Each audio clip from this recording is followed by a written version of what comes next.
जय श्री कृष्णा। राधे राधे दोस्तों।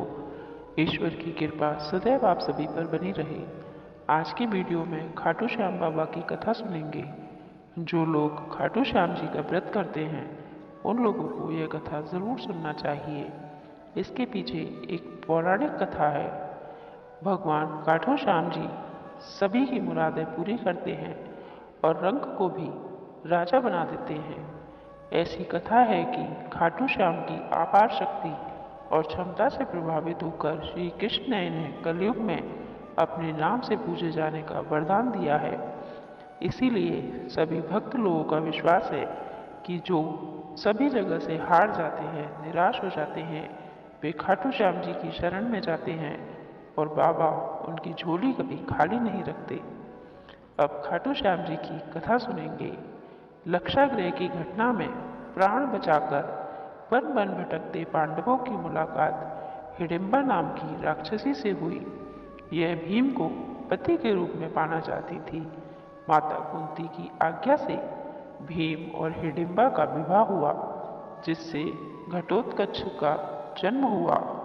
घटोत्कच का पुत्र बर्बरीक, जो अपने पिता से भी शक्तिशाली और मायावी था, बर्बरीक देवी का उपासक था।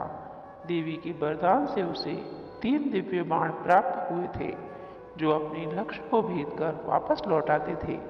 इनकी वजह से बर्बरीक अजय हो गया था। महाभारत के युद्ध के दौरान बर्बरीक युद्ध देखने के इरादे से कुरुक्षेत्र में आया था। श्री कृष्ण जानते थे कि अगर बर्बरीक युद्ध में शामिल हुआ तो परिणाम पांडवों के विरुद्ध होगा। बर्बरीक को रोकने के लिए श्री कृष्ण गरीब ब्राह्मण बनकर उसके सामने आए। अनजान बनते हुए श्री कृष्ण ने बर्बरीक से पूछा कि तुम कौन हो और कुरुक्षेत्र क्यों जा रहे हो। तब जवाब में बर्बरीक ने बताया कि वो एक दानी योद्धा है, जो अपने एक बाण से ही महाभारत युद्ध का निर्णय कर सकता है।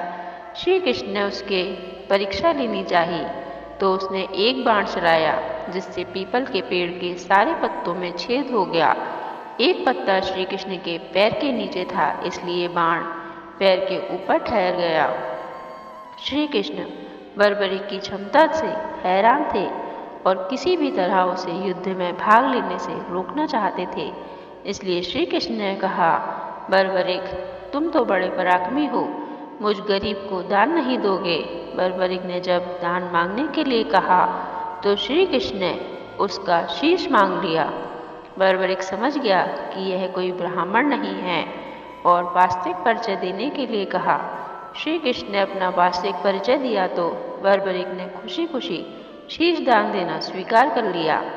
रात भर भजन पूजन कर फागुन शुक्ल द्वादशी को स्नान पूजा करके बर्बरीक ने अपने हाथ से अपना शीश श्री कृष्ण को दान कर दिया। शीश दान करने से पहले बर्बरीक ने श्री कृष्ण से युद्ध देखने की इच्छा जताई। इसलिए श्री कृष्ण ने बर्बरीक के कटे शीश को युद्ध अवलोकन के लिए एक ऊंचे स्थान पर स्थापित कर दिया।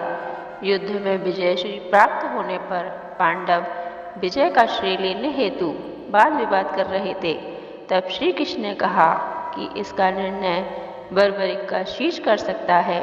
बर्बरीक ने शीश से बताया कि युद्ध में श्री कृष्ण का सुदर्शन चक्र चल रहा था, जिससे कटे हुए वृक्ष की योद्धा रणभूमि में गिर रहे थे। द्रौपदी महाकाली के रूप में रक्तपान कर रही थी।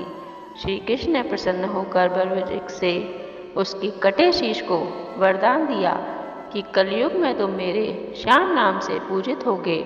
तुम्हारे स्मरण मात्र से ही भक्तों का कल्याण होगा और धर्म, अर्थ, काम, मोक्ष की प्राप्ति होगी।